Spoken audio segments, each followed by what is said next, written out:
having access to healthcare shouldn't depend on whether or not you can afford it. It cuts to the core of one's dignity as a human being. There's this system that just delivers care. The system is there's a doctor, a patient. The doctor says you need this care. Medicare pays for that care. The system works. Industry looks at that and they're like, we're going to smash that to smithereens. We're actually going to privatize that. We're going to layer in like 6 or 7 layers of bureaucracy. What the bureaucracy is a person who's not a doctor. And their whole job is to stand in between the provider and the patient and say no, because that's how they make money.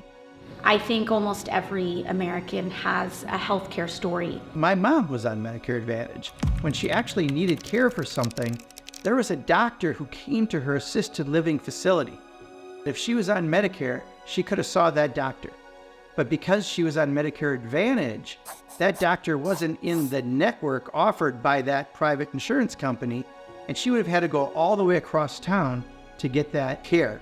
The problem is, she wasn't very mobile, and she never got the medical care. When I was a teenager, my dad was diagnosed with a very rare form of lung cancer. Paying medical bills, having to feel like you have to make decisions between your rent and your medicine. I left the insurance industry and became a whistleblower because I just simply saw too much. The straw that broke the camel's back. A medical director at Cigna refused to cover a transplant for a 17-year-old girl in Los Angeles whose doctors said that they felt confident she would survive the transplant and live for years. The medical director in Pittsburgh for Cigna decided, no, he didn't think it was medically necessary. Natalie Sarkeesian died just 5 days before Christmas.